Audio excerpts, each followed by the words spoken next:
Vote শেষ, এবার ফলাফল প্রকাশের কাউন্টডাউন। কিন্তু তার আগে বীরভূমের অন্যতম পীঠস্থান পাথরচাপড়ি মাজারে দেখা গেল এক অনন্য ছবি।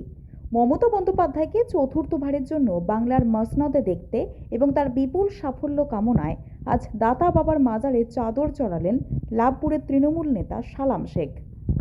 রবিবার পাথরচাপড়ি মাজারে গিয়ে রীতিমতো প্রার্থনা সারেন তিনি। তার একটাই উদ্দেশ্য, বীরভূম তথা বাংলায় ফের ঘাসফুল ঝড় উঠুক এবং মমতা বন্দ্যোপাধ্যায় ফের একবার মুখ্যমন্ত্রী হিসাবে শপথ নিন।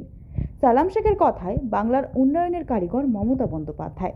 তার হাত আরও শক্ত করতেই আজ এই পবিত্র স্থানে প্রার্থনা জানালাম। গণনা ঠিক আগের দিন তৃণমূল নেতার এই ভক্তিপূর্ণ সফর এখন বীরভূমের রাজনৈতিক মহলে আলোচনার অন্যতম বিষয়। আজকে বীরভূমে হজরতে দাতা মাহবুব শাহ ওয়ালির দরবারে আমরা উপস্থিত হয়েছি। আপনারা জানেন যে কালকে বাংলার রায় শান্তির পক্ষে রায়, উন্নয়নের পক্ষে রায়, মানুষের পক্ষে রায়, 10 কোটি মানুষের স্বার্থে রায় হবে এবং আমাদের মমতা বন্দ্যোপাধ্যায় আগামী মুখ্যমন্ত্রী হচ্ছেন 228-এর উপর আসন নিয়ে।